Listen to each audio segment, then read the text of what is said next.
Hi, I'm Erica Uszak, a Civil War Institute Fellow, and I'm here today with Scott Hartwig, who will be leading one of our tours at the CWI conference in the summer. Scott Hartwig retired in 2014 as the Supervisory Park Historian at Gettysburg National Military Park, following 34 years in the Park Service, during which he spent most of that time at Gettysburg. He received the Regional Freeman Tilden Award for Excellence in Interpretation in 1993, and he also was a key player in the design of the Gettysburg National Military Park Visitor Center and Museum. His book, To Antietam Creek, The Maryland Campaign of September 1862, was published in 2012, and he is now currently working on a second book, temporarily titled I Dread the Thought of the Place, The Battle of Antietam. This summer, Mr. Hartwig will lead a tour called The Day Has Been a Most Unfortunate One for Us, the first day at Gettysburg. So, right now we are standing at the McPhersons Barn on the first day battlefield. Besides that this shelters us from most of the cold, why else have you picked this spot? Well, this is a really significant spot on the battlefield. The McPhersons Barn was it's the only part of the McPherson farm that survives. And the rest of the farm, people might imagine, was all destroyed during the battle. It wasn't. It survived the battle, but it didn't survive a house fire that burned everything else on the farm. The barn was completely restored in the mid-1970s, I believe. But the barn was a really big object on the battlefield and was seen by a lot of people. And it gave the name to the ridge that's immediately behind the barn or west of the barn from us. That's the barn is sheltering us from the wind today on January 29th, 2020. That is called McPhersons Ridge. And then as you're looking behind us, the ridge you see along the edge of the trees and where the road is running, that is also called McPhersons Ridge, which always confuses people because they're both McPherson Ridge. If you keep going north, they join with one another. It's kind of like a wishbone. So I call that Western McPherson's Ridge. And this one over here, Eastern McPherson's Ridge. This building was also used as a hospital. Wounded from the Iron Brigade and from the Pennsylvania Brigade commanded by Colonel Roy Stone. Hundreds of these men collected in here. They had almost no medical help for several days until July the 3rd, when people finally came out here to offer them some medical assistance. So it's got a lot of history associated with it, and it's kind of an iconic place on the first day's battlefield. So the title of your tour, as I mentioned, is The Day Has Been a Most Unfortunate One for Us. So where did you find that quote, and how will you use that to expand upon some of your larger themes of your tour? It's a great quote, but I don't actually remember who said it, so I can't remember where I got it from. I believe it's from a Union soldier, and it may be from a soldier who was in the 24th Michigan. That's my guess. For those soldiers, it was a day that they could never forget. I mean, if you were in the 24th Michigan, you came on the battlefield with, I think, close to 400 men. You had 99 men left at the end of the day. And it wasn't that your casualties also were accessible to you. All of your dead, all of your wounded lay behind, or almost all your wounded lay behind Confederate lines. So you couldn't get at them. You didn't know what their condition was. You felt like you'd been defeated, because the Union Army was defeated on the first day's battle. But actually, I would say that the quote, I use that quote because it could apply to both armies. So the Confederate Army on July the 1st wins the battle.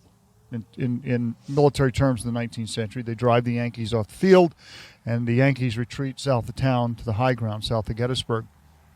But the Union Army achieved its strategic purpose on July the 1st, which was to trade men for time.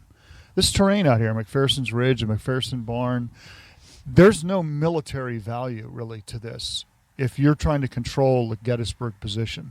The ground that controls Gettysburg is Cemetery Hill, Culp's Hill, Little Round Top, Cemetery Ridge. And at the end of the day, July the 1st, the Union Army controlled all of that. And the Confederate Army was in the role of trying to attack and drive them out. And if you were in, say, Alfred Scales' brigade, a North Carolina brigade, who went right by this barn, right past where we're standing right now. That brigade was slaughtered on July the 1st, just over this ridge. As soon as they crossed over eastern McPherson's Ridge, they got hit by all the 1st Corps artillery, infantry fire. It just decimated the brigade.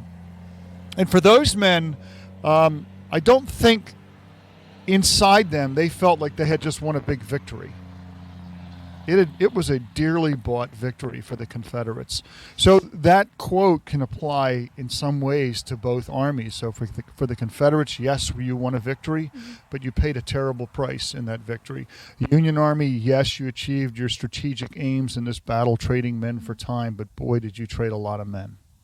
Wow, I never really thought about it like that before, because I've always heard the Confederates, they won that day, Yeah. and that was it. Yeah, So, right, yeah. yeah. Yeah, no, it's, I mean, there's several Confederate brigades in July the 1st that are like Alfred Iverson's brigade, also a North Carolina brigade. They lost about 1,000 men out of 1,500 on the first day. So there's several Confederate units that suffer just devastating losses in this fighting on July the 1st. So when you get to your tour, what are some of the personal stories that you found most compelling about what happened on July 1st, and what kind of stories will you incorporate in your tour? Well, what we'll try and do is a mix of commanders and soldiers. And people like Henry Heath, he's the Confederate general who leads the Confederates to Gettysburg. He invents the story afterwards that he was actually only just coming to Gettysburg to look for shoes. Right? He didn't know anything about any Yankees here, and then he kind of got caught by surprise, and that is really all a post-war concoction by Heath.